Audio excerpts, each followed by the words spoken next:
Assalamualaikum warahmatullahi wabarakatuh. Alhamdulillah, alhamdulillahi ala ni'matil imani wal islam.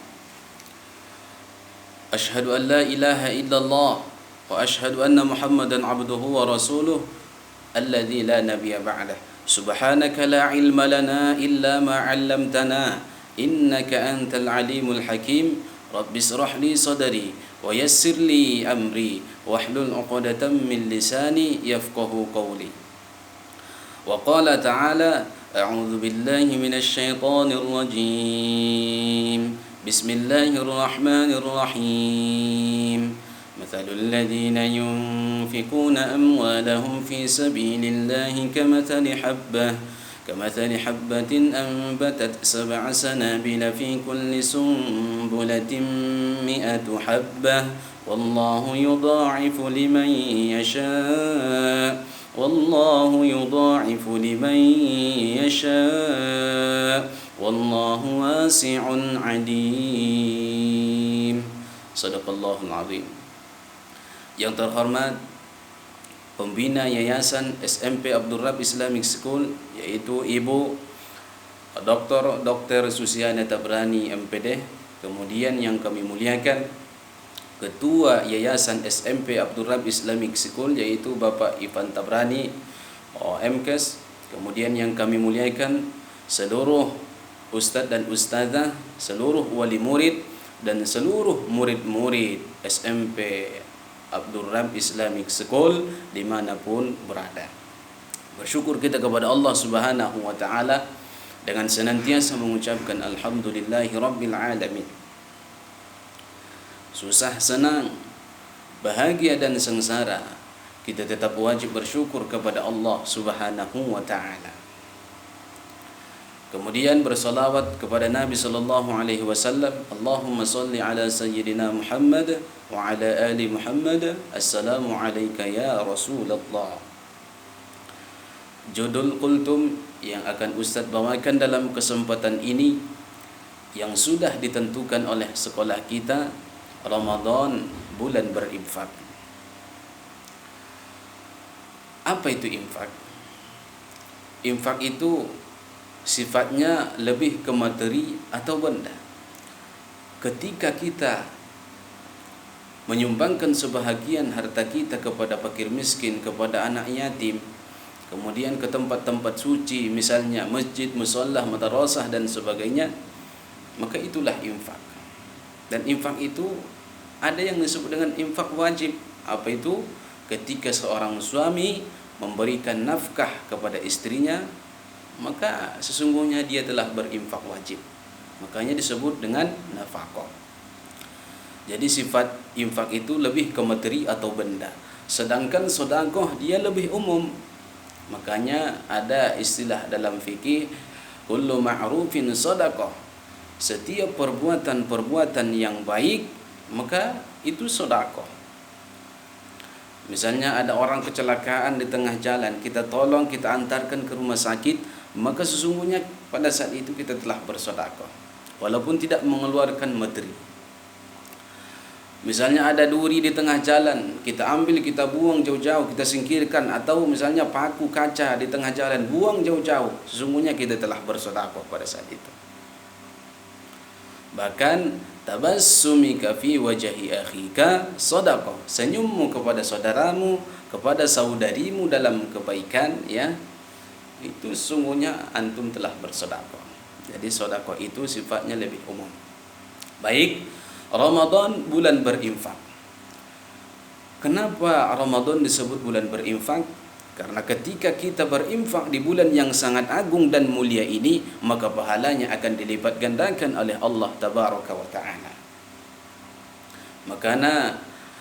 Makanya karena Nabi sallallahu alaihi wasallam azwadan nas. Nabi sallallahu alaihi wasallam adalah orang yang sangat dermawan.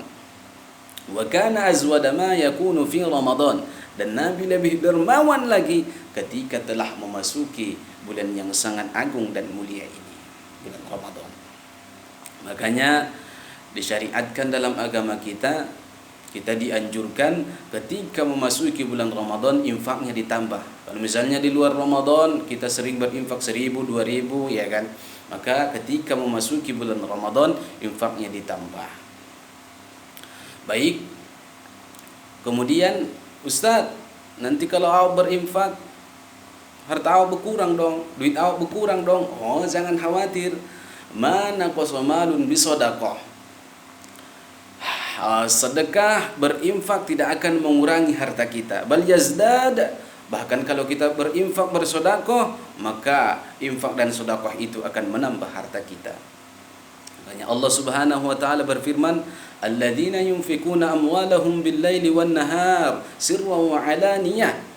Orang yang mau berinfak di jalan Allah Subhanahu wa taala, siang dan malam mereka berinfak di jalan Allah Subhanahu wa taala, baik dalam keadaan sembunyi-sembunyi maupun terang-terangan, falahum ajruhum inda rabbihim, maka mereka mendapatkan pahala yang berlipat ganda dari Allah Subhanahu wa taala. Wala khaufun alaihim wala hum yahzanun. Mereka tidak ada rasa takut miskin, enggak ada takut miskin mereka.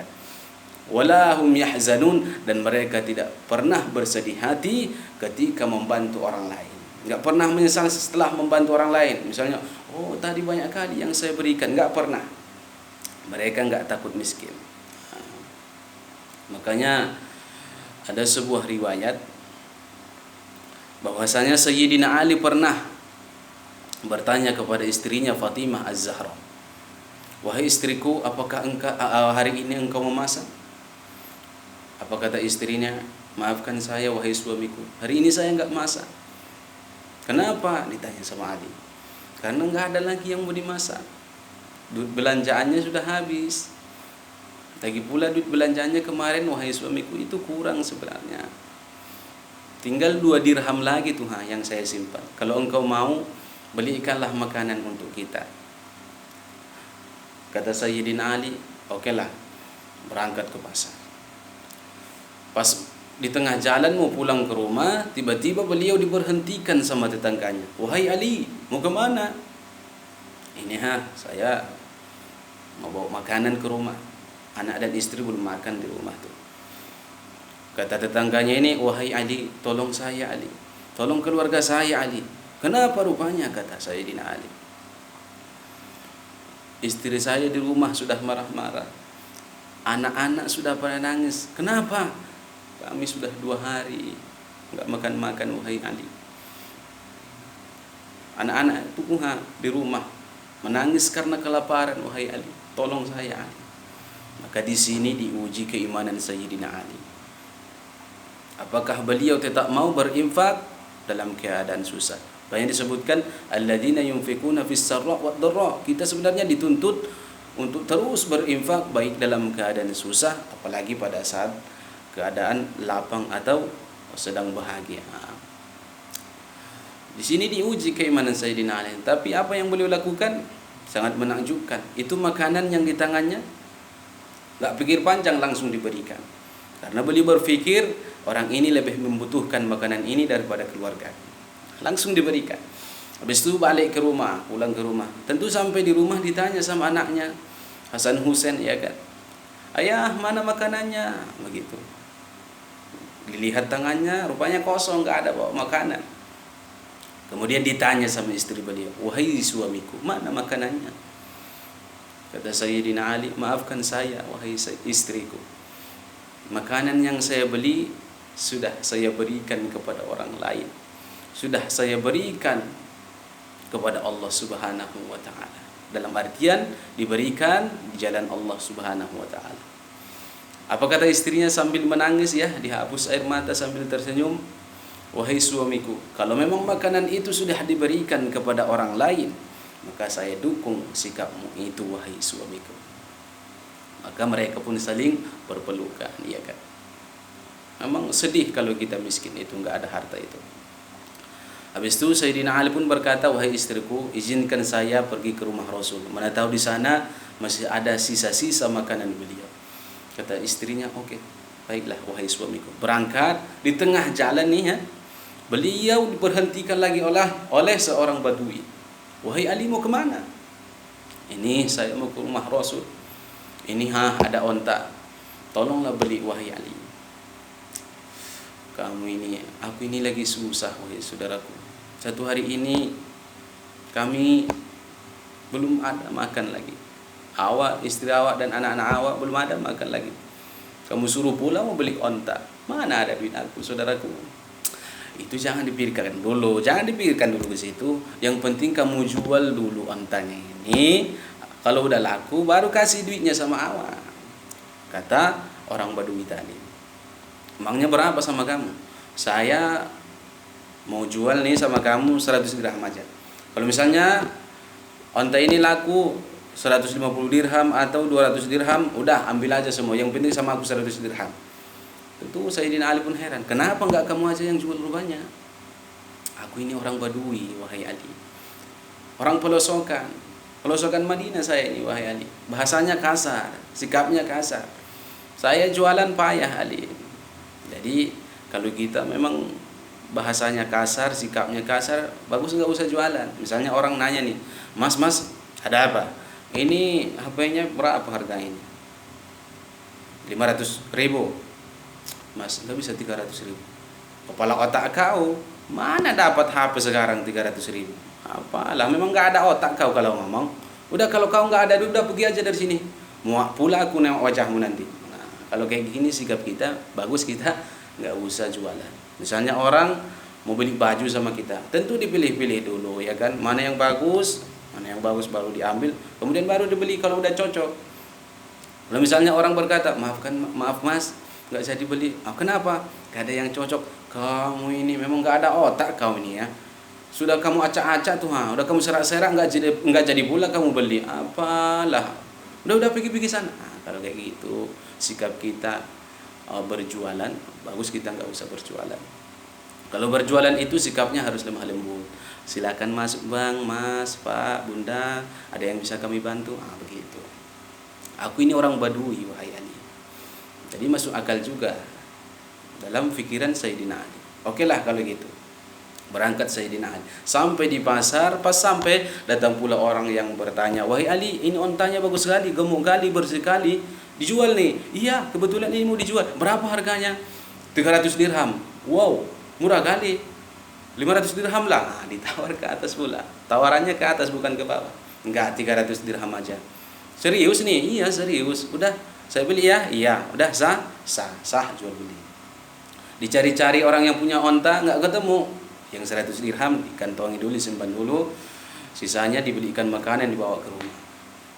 Sampai di rumah bawa makanan, bawa duit banyak. Ditanya sama istrinya, wahai suamiku, ini duit, ini makanan dapat dari mana? Wahai istriku, begitulah keajaiban kalau kita mau membantu orang lain ketika kita dalam keadaan susah. Langsung Allah Subhanahu wa taala membalasnya. Itulah yang disebut dengan rezeki yang tidak disangka-sangka, yang tidak diduga-duga. Kemudian Sayyidina Ali pun berkata kepada istrinya, makanlah wahai istriku, wahai anak-anakku, makanlah. Saya mau pergi ke rumah Nabi. Saya ingin menceritakan peristiwa ini kepada Nabi sallallahu alaihi wasallam. Baiklah, kata istrinya. Berangkat beliau ke rumah Nabi. Tok tok tok, assalamualaikum ya Rasul.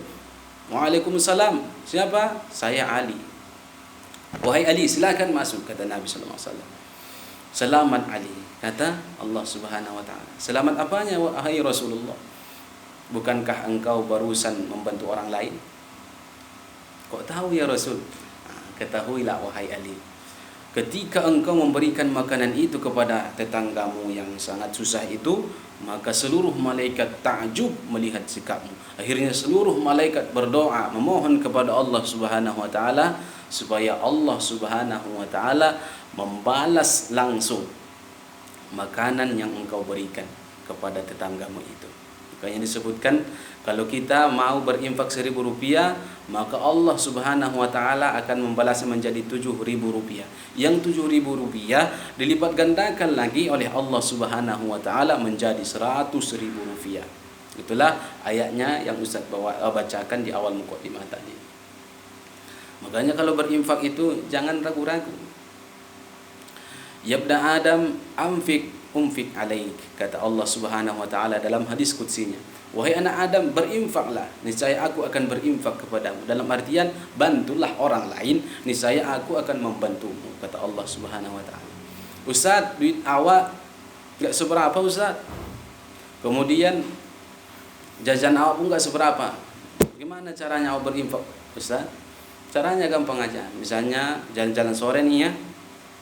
Kan kalau puasa kita sering jalan-jalan sore. Beli 2 bungkus bukaan, tak apalah.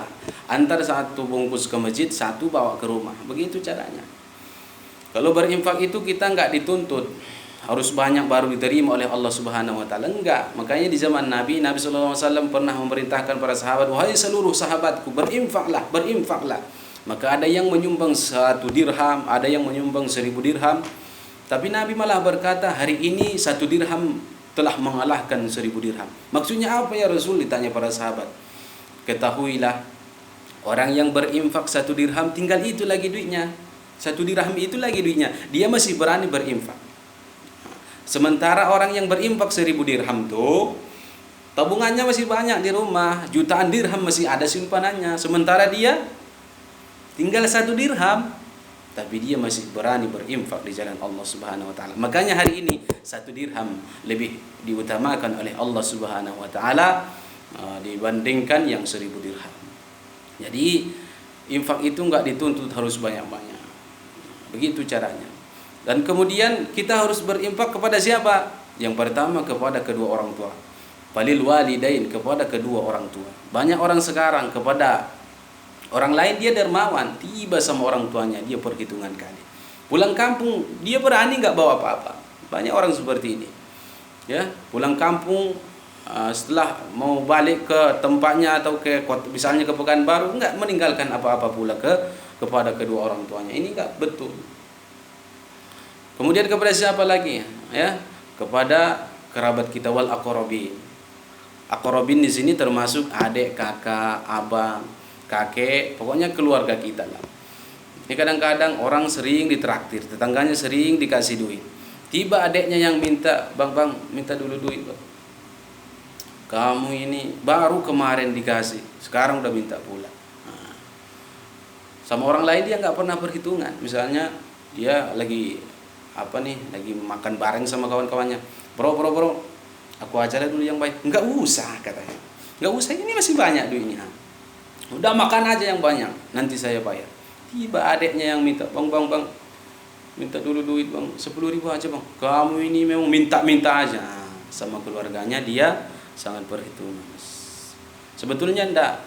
Kita harus lebih diutamakan memberikan kepada keluarga kita dulu, baru kepada orang lain. Wahai bunda, ingatlah bahwasanya Abdurrahman bin Auf pernah bertanya kepada Rasul, "Wahai Rasul, aku ini orang kaya, alhamdulillah banyak hartaku. Bagaimana caranya biar aku bisa membawa sebahagian hartaku ini?" Udah infakkan sebahagian, lalu tinggalkan sebahagian. Begitu caranya. Dalam artian apa? Semuanya jangan disimpan begitu aja, dipersiapkan untuk anak keturunan jangan, sehingga nggak pernah memberi kepada orang lain. Nah, ini pun perbuatan nggak betul juga. Kita memberi kepada keluarga diutamakan, ya. Kemudian baru memberi kepada orang lain, iya juga. Oke, murid-murid ustadz dan seluruh wali murid, seluruh ustadz ustazah, para pendengar dimanapun berada. Yang terakhir yang mau saya sampaikan, di suatu masa Anda kan ditanya di hadapan sidang mahkamah Tuhan, kemana harta bunda engkau infakkan, kemana ilmu ustazah engkau amalkan. Nah, kemana harta kita pergunakan? Dari mana kita dapatkan harta kita? Nanti pertanyaan seperti ini akan dilontarkan kepada kita oleh malaikatnya Allah Subhanahu wa taala. Jangan ditanya pembela diri dengan alasan dicari-cari mata, telinga, tangan dan kaki. semua akan menjadi saksi. Mungkar pun datang menanya hamba, nakir pun tiba menyiksa hamba. Kalaulah ada amal di dunia, itu hanyalah pembela diri. Gak ada yang bisa menjamin dia masih bisa bertahan hidup 10 menit ke depan. Gak ada. Nanti pasti dia akan berhadapan dengan malaikat munkar dan nakir. Kalau ada amal di dunia, maka insya Allah akan membantu kita. Maka perbanyak infak, perbanyak sedekah, perbanyak membantu orang lain. Oke, demikian yang dapat Ustaz sampaikan. Mudah-mudahan bermanfaat bagi kita semua. Amin ya rabbal alamin. Kita tutup dengan doa kafaratul majalis. Subhanakallahumma bihamdik, asyhadu an la ilaha illa anta, astaghfiruka wa atubu ilaik. Wassalamu alaikum warahmatullahi wabarakatuh.